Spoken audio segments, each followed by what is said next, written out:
Let's talk about the single most powerful financial lesson out there. It's this one formula that has the power to create incredible wealth.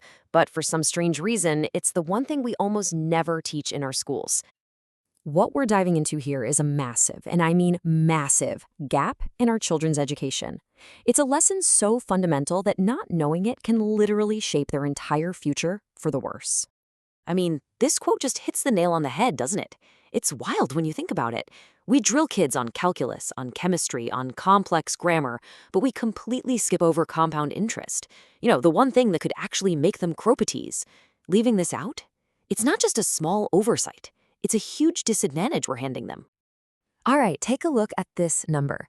Just 27%. Any ideas what this could possibly be about?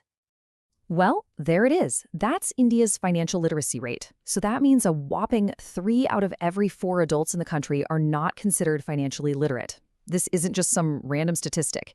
This is the direct result of an education system that churns out generation after generation of people who are just not prepared for the real world of money.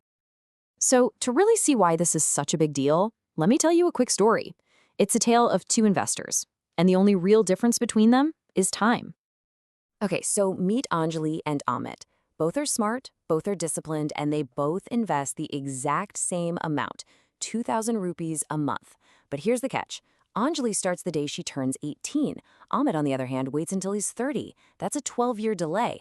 I mean, how much of a difference could that really make? And the result?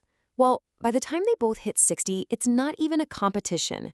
The difference in their wealth is just staggering. Anjali's nest egg is monumentally larger than Amit's, even though they invested the exact same amount every month.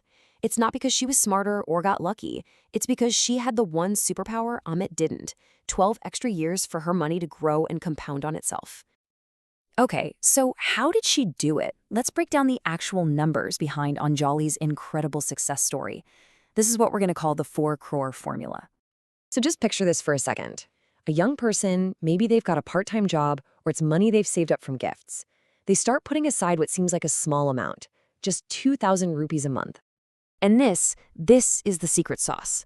They don't do anything fancy, they don't try to time the market, they just stick with it. Consistently, month after month, for 42 straight years, right up until retirement. And what does that tiny little habit turn into? Well, it blossoms into a massive 4.3 crores. Yup, you heard that right. Let that sink in for a minute, from just 2,000 rupees a month.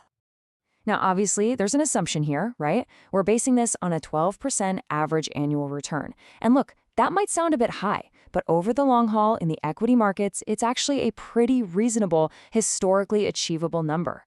That right there is the pure magic of compounding at work. Look, I know what you might be thinking. Oh, great, more math. But honestly, this isn't really about complicated calculations at all.